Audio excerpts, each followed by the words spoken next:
ஹாய்மா, என்ன பண்ணுற? ஹாய் மக்களே, வணக்கம். வணக்கம். இந்த பஸ் ஸ்டாண்ட் பக்கம் போனோம்னா இந்த சோளம் வந்த பொங்கலை எல்லாம் கொண்டு வருவாங்க. பார்த்து வாங்கலாம், எல்லாம் ஃப்ரெஷ்ஷாக கிடைக்கும். வாழைப்பூலாம் வெட்டியிருக்காங்க, அப்படியே பாலாக இருக்கும். எனக்கு தோணிருக்கேன். வாழைப்பூ. ஆமாம். இது என்னது மஞ்சள் கலரில்? வெள்ளரி பழம். வெள்ளரி பழம். சரி, வந்து அப்படியே பழுக்கக்கூடிய காய். வாழைக்காய். இந்த வாங்கலாம்.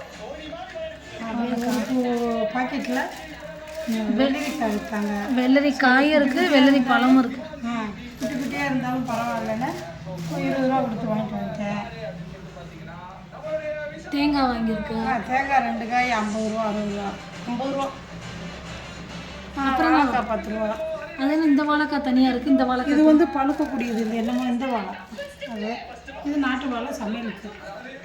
சரி, இதெல்லாம் ரேட் எவ்வளோ? ரேட்டு கூட தான் இருக்கும். இது 30-35 போடுவாங்க. இது 25-20 சொன்னாங்க. இது 20 சொன்னாங்க. ஏதோ பார்த்து ஓரளவு. வாழைப்பூ எவ்வளோ? வாழைப்பூ 20 ரூபா. தேங்காய் 50 ரூபா சொல்லியிருக்காங்க. இது 10 ரூபா. அவங்க தான் கொடுத்து ஓரளவு போட்டு கொஞ்சம் கொடுங்க, நாங்கள் தாமே பண்ண வந்திருக்கேன்.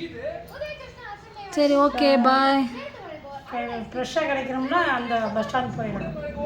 சரி, ஓகே, பாய். பாய், வணக்கம்.